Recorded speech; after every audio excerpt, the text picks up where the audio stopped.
Thanks for staying with us. I'm Bill O'Reilly, and in the Children at Risk segment tonight, we continue our reporting on the corrosive effects of the popular music world on some American children. Marilyn Manson has sold almost 5 million records since 1995 and has delivered some shocking concert appearances. I talked with him last Wednesday, and one day later, authorities in Michigan issued a warrant for his arrest for lewd conduct on stage. Manson denies it, but there is no denying that he is a strange and some say disturbing force in the pop world. Always about being yourself and not being ashamed of being different or thinking different. I try and take everyone's ideals, common morals, flip them around, make people look at them differently, question them so that you're not always taking things for granted. All right, noble. But why the bizarre get-up? I mean, why the eye, why the nail polish, why the Satan stuff? You're a minister in the Church of Satan, right? No, not necessarily. That was something earlier. No. It was a friend of mine who's now dead, who was a philosopher that I thought that I learned a lot from, and that was a title that I was given. So a lot of people made a lot out of it. Yeah, but I mean, look, if you're a reverend in the Church of Satan, I didn't get paid for it. But why, if you want to get those kids, those lonely kids, and you want them to be able to be creative and burst out of that, why the bizarre presentation, which can be misinterpreted?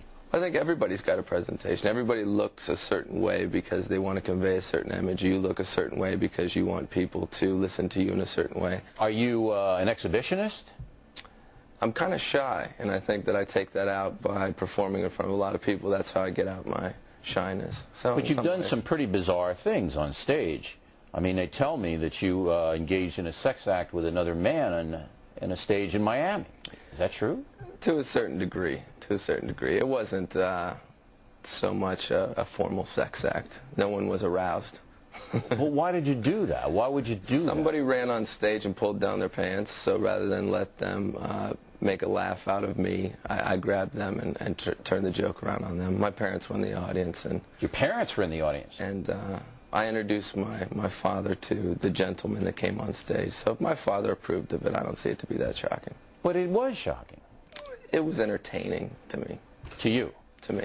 But if kids saw that, if they saw you simulating or actually doing whatever happened, a sex act with another man, maybe they would go out and do it too. Well, I can't be blamed for something like that. You have to blame Richard Simmons and Liberace and people like that. I don't encourage people to choose any sort of sexuality, but I think I just try and entertain people. That's an odd example because it was a rare occasion. Someone ran up on stage and took off their clothes. It's not something that I would normally do, but I thought it was funny to me at the time. You have a stand on sex. You encourage kids to have sex. No, I don't. I do have a lot of sexual imagery in my performance, but I don't think it's ever encouraging anyone to have sex. I think I just show my own sexuality, but I don't think I've ever really written about having sex or anything like that. But I think that's, again, another thing that parents should be deciding. Okay, but remember now, a lot of kids don't have parents that really care about them, and those kids tend to gravitate to people like you who If a kid asked me, should I have sex, I'd say, how old are you? And I'd say, well, I lost my virginity when I was 16, so there's my inspiration to you. All right. And I would have tried sooner, but I just couldn't find any girls that liked me. You're a pretty well-spoken guy, yet in your records you use a lot of F-word, a lot of swearing, and this and that.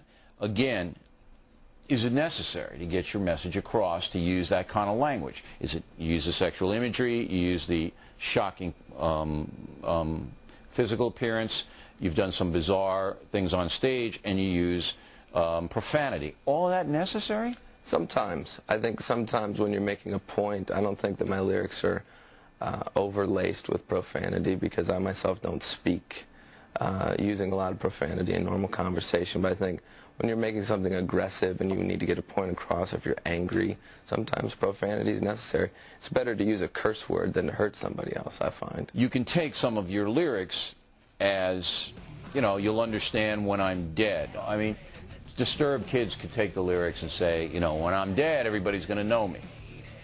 Well, I think that's a very valid point, and I think that that's a reflection of not necessarily this program, but of television in general. If you die and enough people are watching, then you become a martyr, you become a hero, you become well known.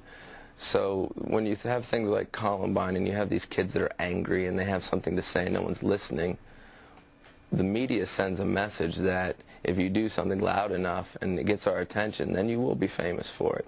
Those kids ended up on the cover of Time magazine. The media gave them exactly what they wanted, and that's why I never did any interviews when that happened, when I was getting blamed for it, because I felt that I would be contributing to what I found to be reprehensible. So you don't believe that your songs reflect any kind of suicide wish or anything like that? No, I feel that my songs talk about getting through feelings like that. What do your parents think of you? My parents, you know, at first weren't sure what I was doing. They wanted me to be a writer. I started out as a journalist. I still feel that I am a journalist in a way because I see things and I report them back to people in my own fashion, in songs or in interviews. My mom was always a big fan of Elvis. She made me listen to Elvis when I was a kid. I hated it, and I think now I've kind of grown up to fill in some of the sort of controversy that he created back in his day, but in a much more extreme, modern sense. Never before in the history of this country have so many corrupting influences descended upon children at one time. Sure. And that most children don't understand what you're doing and why you're using the F word and why you're acting bizarre. And this can be very, very troubling to children who don't have direction, who don't have responsible parents. Anything can be misinterpreted. People can look at Christ on a cross and think, this is an image of murder, this is violent, this has sexual imagery in it. And it just, I think it's my job as an artist to be out there pushing people's buttons and making them question everything. And I respect you for challenging me, and that's why I came on the show. Marilyn Manson is currently overseas. We'll keep you posted on the legal action. And next, more